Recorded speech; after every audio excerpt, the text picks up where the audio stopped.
donné, mais il a tenu jusqu'au bout, jusqu'au moment où le cœur a cédé et où, ayant poussé un grand cri, il rendit l'esprit. Et à ce moment précis, la terre trembla, les rochers se fendirent, le temple de Jérusalem vacilla sur ses bases, et le voile qui séparait le lieu saint du lieu très saint, et dont les historiens disent qu'il avait 30 centimètres d'épaisseur, ce voile se déchira en deux du haut en bas, comme une vieille toile de coton. Croyez-vous que ce soit par hasard que la terre ait tremblé à ce moment précis? Permettez-moi de vous poser une question. Votre cœur a-t-il jamais tremblé au récit de la mort de Jésus pour vous? Votre cœur serait-il plus dur que la rocaille qui, elle, s'est fendue? Votre cœur serait-il plus dur que celui de ce rude centenier romain qui a vibré et qui n'a pas pu retenir ce cri? Certainement cet homme était le juste Fils de Dieu.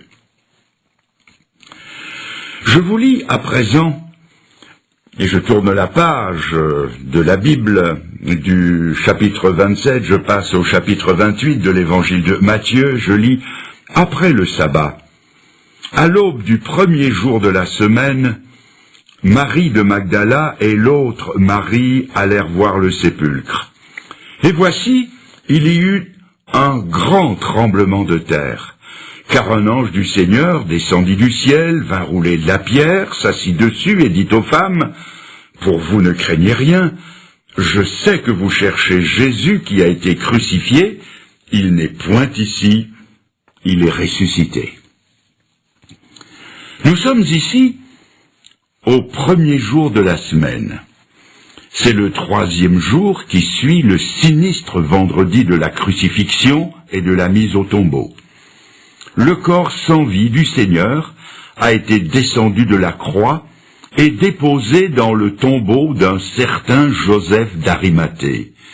Une garde a été postée pour s'assurer que le corps resterait bien dans le sépulcre. Dès avant l'aube, 2 femmes se rendent au tombeau. Leur âme est comme l'ombre qui les entoure. Leur maître bien-aimé en qui elles avaient espéré était mort. Elles distinguent les gardes qui sont de faction autour d'un tombeau dont l'ouverture est scellée d'une lourde pierre. Elles apportent des aromates pour embaumer son corps, mais comment vont-elles faire? Savent-elles au juste ce qu'elles sont venues y faire?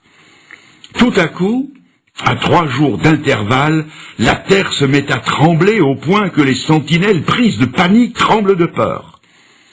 Un personnage éblouissant de clarté roule la lourde pierre et s'assied dessus, et le tremblement de terre est accompagné de la nouvelle la plus stupéfiante qu'oreille humaine ait jamais entendue.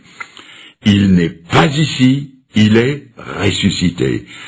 Un tremblement de terre a salué l'annonce de la résurrection de Jésus-Christ. Croyez-vous que ce soit par hasard que la terre ait tremblé à ce moment précis? Je ne sais pas si vous vous rendez compte de l'importance de l'événement et de la doctrine qui en découle.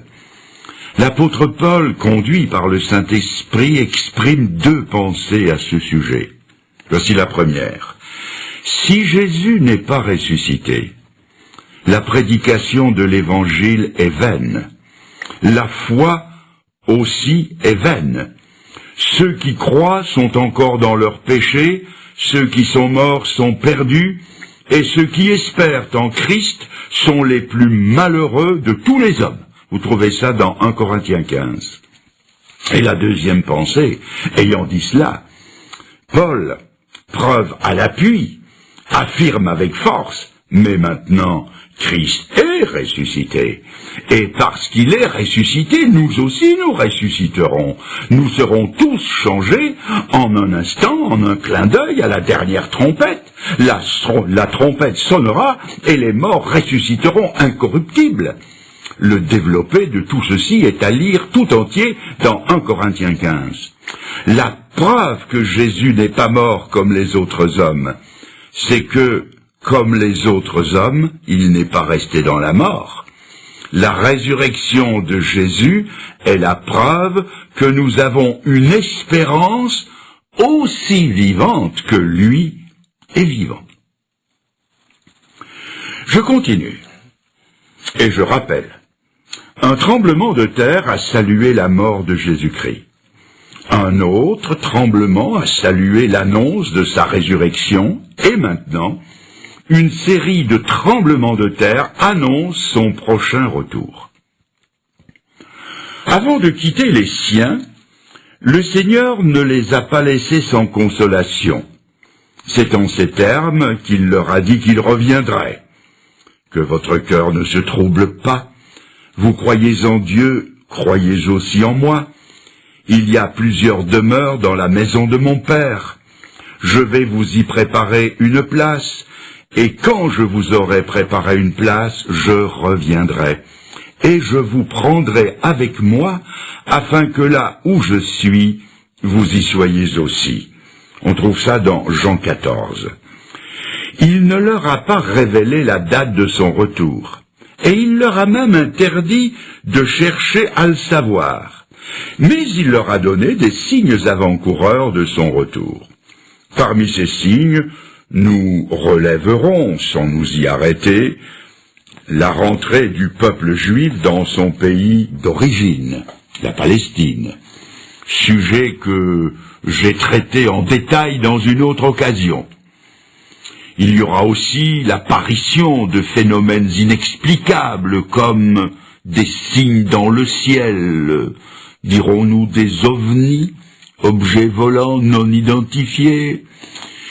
Il y aura une déferlante de gourous, de violence, de corruption, de belligérance à l'échelle mondiale et une multiplication des tremblements de terre prophétisés par le Seigneur lui-même en ces termes. Jésus se mit à leur dire: prenez garde que personne ne vous séduise, car plusieurs viendront sous mon nom en disant c'est moi, c'est-à-dire les gourous, et ils séduiront beaucoup de gens. Vous entendrez parler de guerre et de bruit de guerre. Une nation s'élèvera contre une nation, un royaume contre un royaume. Il y aura des famines, il y aura, et je souligne, il y aura des tremblements de terre en divers lieux. Ce ne sera que le commencement des douleurs. Je viens de lire cela dans l'évangile de Marc au chapitre 13. Quelqu'un me dira peut-être que des tremblements de terre, il y en a toujours eu, et que par conséquent, ils ne peuvent pas être un des signes du retour de Jésus-Christ. Il est vrai que pour les Japonais, chez qui la terre tremblote si souvent que l'idée que ce soit un signe ne les impressionnera pas. Mais il y a une précision donnée par le Seigneur qui force notre attention.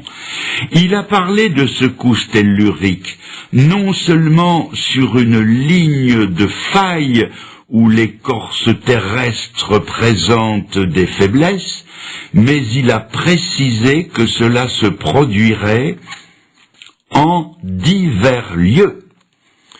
Et nos savants reconnaissent d'ailleurs que ces phénomènes se généralisent un peu partout sur la surface de notre globe. Suite à une secousse sismique importante au Maroc, j'ai relevé ce commentaire d'un spécialiste: le Maroc n'est pas un pays où la terre est fréquemment secouée. En me fiant aux déclarations de la Bible, que je tiens pour inspirées de Dieu, j'ai entrepris une collection d'un genre nouveau. J'ai guetté toutes les nouvelles des tremblements de terre d'intensité variable rapportées dans mon journal et je les ai découpés et collés dans un album. Il ne m'a pas fallu longtemps pour le remplir tout entier jusque sur les pages de garde.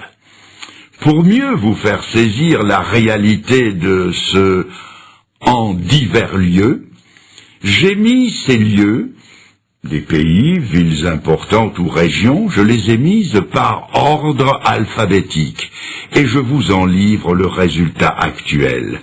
Quand j'étais haut comme 3 pommes, j'ai appris à l'école l'alphabet A, B, C. Et je commence. Alger, Afghanistan, Açores, Acapulco, Aléoutienne.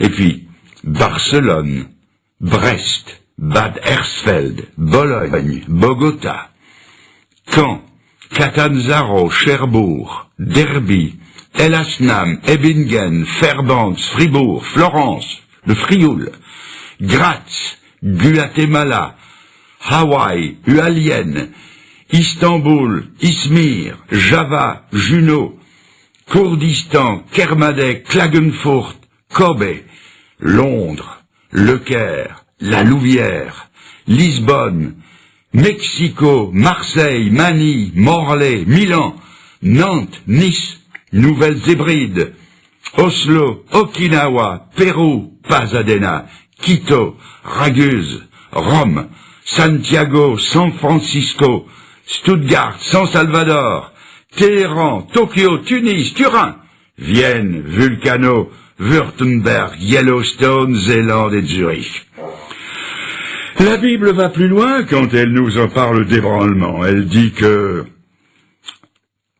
les puissances des cieux seront ébranlées, c'est-à-dire que les démons redoublent d'efforts. La Bible nous dit encore, les nations ne sauront plus que faire, c'est-à-dire que les structures de la civilisation s'effritent et s'effondrent.